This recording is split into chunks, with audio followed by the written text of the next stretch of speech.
Why am I for LGBT plus or transgender? Precisely what fascinates me so much is a certain immanent antagonism. The official, let's call it, ideology of LGBT plus is something that I, without any irony, benevolently, would have called Judith Butler historicism. Gender identities are not biologically determined, it's socially, historically constructed through performative discursive gains and so on and so on. Okay, but what fascinates me so much is that, and I know many of them, all those guys who actually make transgender operations, they speak a language which is exactly the opposite one, which is an brutally, openly, I use this term prohibited by today's discourse theory historicist, essentialist language. Repeatedly, persons who, for example, underwent this painful operation from man to woman, I noticed how almost always they use this term, I'm so grateful that now finally I live in a body into which I should have been born.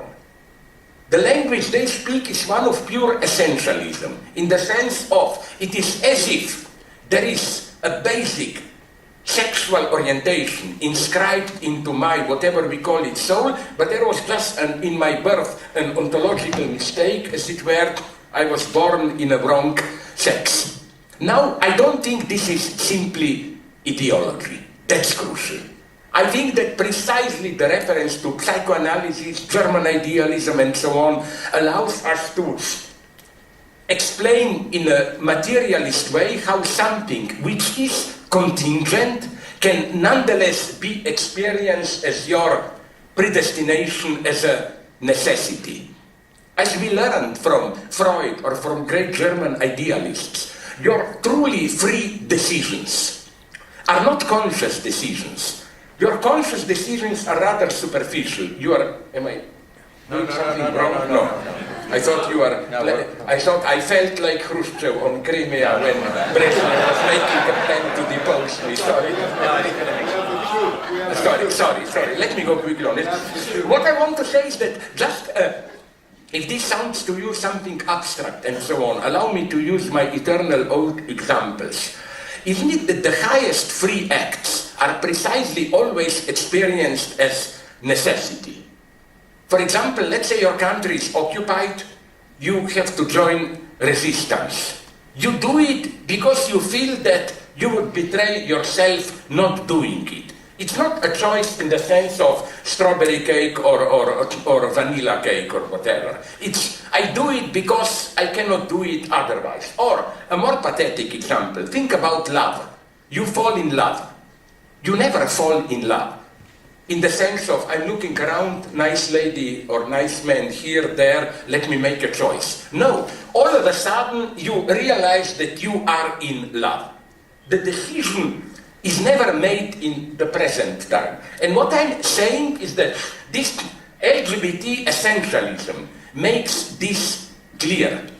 If you want to, in a trans operation or just in a more superficial way by cross-dressing and so on, if you want to change your sexual identity, it is, we can account for it nicely, how it is still a contingent free decision of yours, but it has to appear to you as a necessity. Why? Because it's a radical decision. Or usual decisions, like, do I choose, I don't know, this type of water or Coke or whatever, there you are already constituted as a subject, and you just make choices. But radical decision is where, in a pathetic sense, you choose yourself.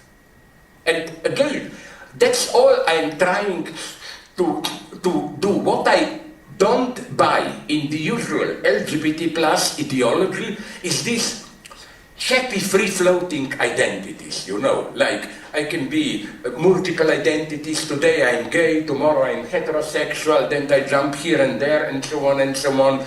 No, they underestimate terribly the pain, the traumatic decision of assuming a certain sexual identity and the greatness of transgender is for me precisely that it brings us very close to this radical level of freedom.